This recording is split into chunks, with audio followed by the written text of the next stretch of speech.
In this video, I'm going to explain how to get started with Twitter ads. So first, you want to go into the Twitter ad manager, and then you're going to hit create campaign in the upper right here. I generally would go with the advanced option, so you have more flexibility in terms of which ads, placements, etc. you get access to.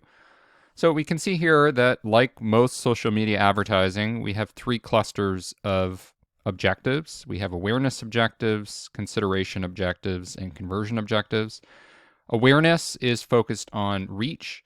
Consideration, we have some different options: video views, pre-roll views, app installs, website traffic, engagements, followers. And under conversions, we have two options. We have app re-engagements and conversions, which is a new objective as of this time. I'm going to go with reach because long term, this is really what matters. Can you influence a lot of people? We have a lot of longitudinal data to show that this is the most influential objective. So we can call the campaign whatever we want.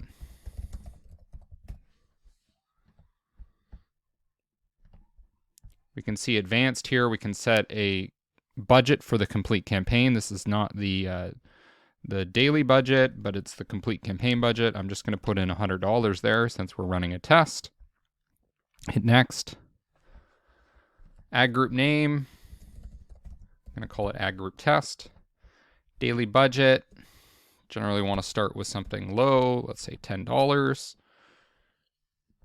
And set the goal is max reach or reach with engagement. Max reach is what the evidence shows we want to focus on.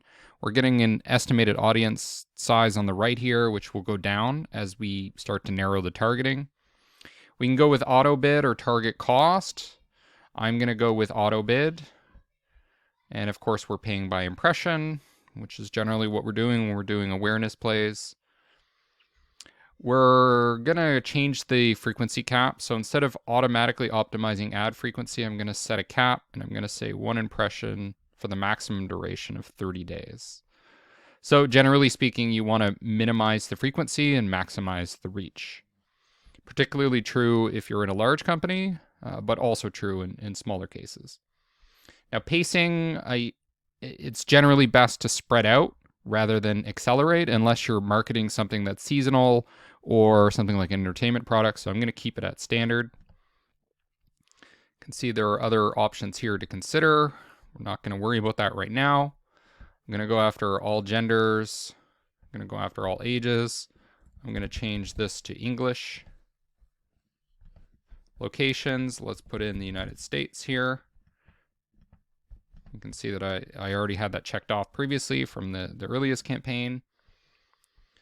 And now the really interesting stuff starts to happen when we get into audiences here. So we can do a custom audience where we're targeting people based on their app activity, some sort of app activity combination, engagements, a list that we upload, or website activity. We don't have any examples of that right now that we want to work with, so let's try going with the native targeting options. So we can target people based on keywords. Now, in this case, keywords and related terms that the people are searching. It's also going to be keywords that are tweeted and keywords that are showing up in tweets that they've engaged with. So it's kind of a loose way of hitting a lot of people. So I could put in a keyword here like SaaS, perhaps. We can see the audience is 6.7 million globally, and that'll go down because I'm only targeting the United States.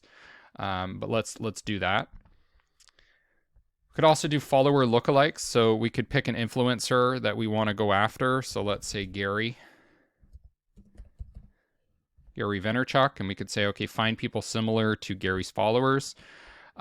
It's a little bit risky to do this because a lot of influencers have fake followers and bots and things, so be cognizant of that. We can target people based on their interests. So for example, I could go down here to business and say people that are interested in advertising. So I'm doing this intersection here of people that are interested in SaaS and also interested in advertising. We have some entertainment targeting options here.